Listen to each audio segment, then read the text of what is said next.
जमाई। विकी को हमेशा किस्मत ने उसकी मेहनत से ज्यादा दिया। पैदा हुआ एक बड़े घर में, मुंह में चांदी की चम्मच लेकर, और शादी भी की एक उससे भी बड़े घर में, सोने की चम्मच मुंह में लेकर। उसे मेहनत करने का शौक नहीं था, एक शौक था, वो भी घटिया शायरी करने का। उसकी हर बात शायराना ही होती थी। जैसे कि एक दिन, दूर से देखा तो चांद पे दाग था, दूर से देखा तो चांद पे दाग था, पास से देखा साबुन का छाग था। ठोको ताली। अरे ऐसी शायरी करोगे तो ताली तो पता नहीं कोई तुमको ही ठोक देगा। शायरी वो बिल्ली है जो किसी का भी रास्ता रोक दे, और क्या मैं किल हूं जो कोई मुझे ठोक दे। मुझे तो आपसे बात ही नहीं करनी। मैं निकला था गाड़ी लेके, लेकिन दौड़ के जा रहा हूँ। मेरी शायरी कोई नहीं सुनता, मैं घर छोड़ के जा रहा हूँ। धीरे बोलिए जी, मम्मी पापा को पता चल जाएगा तो तुमको सच में तुम्हारे मायके भेज देंगे। सस्ते साबुन से मेरी कॉलर चमकी नहीं, सच में चला जाऊंगा, मेरी बात कोई धमकी नहीं। अगर शायरी ही सुनानी है तो सुनाओ, लेकिन कोई काम धंधा भी तो करो। मेरे पिताजी के पास बहुत पैसा है तो घर जमाई बन के खा रहे हो, और कल जा रहे हो ना अपने मायके, तो आज ही चले जाओ मेरी बला से। हमें तो अपनों ने लूटा, गैरों में कहाँ दम था हमें। अरे चुप हो जाओ, तुमको मिर्जा गालिब की कसम।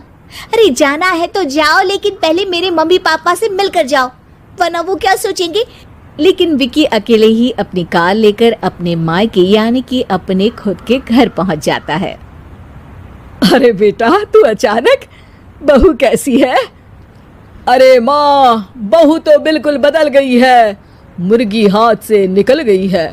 अरे क्या हुआ बेटा?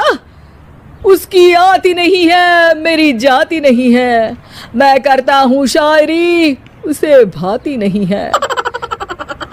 मेरे पास उसका फोन आया था बेटा, सही कह रही है वो, तुमको काम करना चाहिए तभी तो इज्जत मिलेगी। घर जमाई बनके सास ससुर के पैसों पर कब तक ऐश उड़ाते रहोगे? मेरी जिंदगी में हर तरफ से उंगली हो रही है, फोन पर मेरी चुगली हो रही है। अरे चुगली नहीं कर रही थी बहू, वो तेरा भला चाहती है बेटा। सूखे हुए कपड़े को भी गीला कह रहे हैं लोग, चुगली करने को मेरा भला कह रहे हैं लोग। ठोको ताली। ये सुन के माँ अपने हाथ से अपना सर पीट लेती है।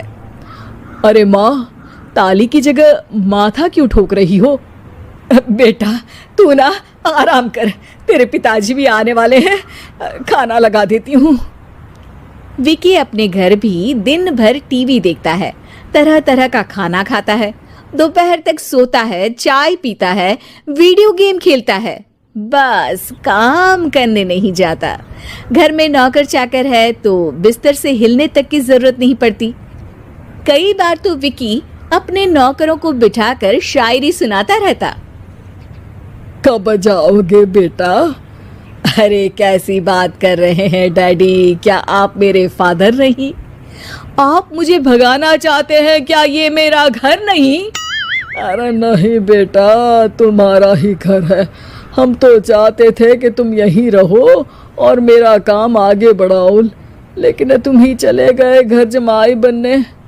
अरे मेहनत तो गधे भी करते हैं, मैं अच्छी किस्मत लेके पैदा हुआ हूँ, मैं घर जमाई हूँ, ससुराल का फूल गेंदा हुआ हूँ।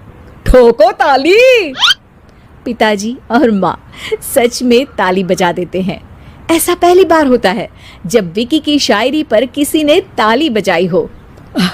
अरे आप लोग सच में ताली बजा रहे हैं? हाँ हाँ बेटा, तुम्हारे ससुर का फोन आया था, बोला जब तक घर जमाई जी कोई काम ना करने लगे हमारे यहाँ मत भेजना। अब तू तो काम करने से रहा और तुझे रहना भी है हमारे घर में ही, करेगा भी शायरी ही। और बार बार ठोको ताली बोलेगा तो आदत डाल ही लेते हैं ताली ठोकने की। विकी उसी वक्त खड़ा होता है और बहुत गुस्से में सीधे ससुराल के लिए निकल जाता है। फिर से आ गए? लेकिन सुमन को देखते ही विकी पिघल जाता है। अब सुमन, आई एम सॉरी, आज से ना मैं सिर्फ शायरी ही नहीं बल्कि काम भी करूँगा। तुम अपने ऑफिस में बात कर लेना, कोई भी मेहनत का काम कर लूँगा। मैं घर जमाए बन के रहूँगा लेकिन काम करूँगा और इज्जत से रहूँगा। मतलब सिर्फ तुम नहीं आए हो, तुम्हारे साथ तुम्हें अकल भी आ गई है। मैं अपने कारखाने का मैनेजर बनाता हूँ तुमको, कल से मेरे साथ चलना वहाँ। थैंक यू ससुर जी। थैंक यू से काम नहीं चलेगा, एक शायरी सुनानी पड़ेगी। है जरूर। ससुर के पास पैसा होते भी मेहनत जिसको भाई है, वही सच्चा दामाद है, वही अच्छा घर जमाई है। ठोको ताली। सब विकी की शायरी पर ताली ठोक देते हैं। शिक्षा, जब किस्मत आपको बहुत सारा दे दे तो उसकी कद्र करनी चाहिए और मेहनत करना कभी नहीं भूलना चाहिए।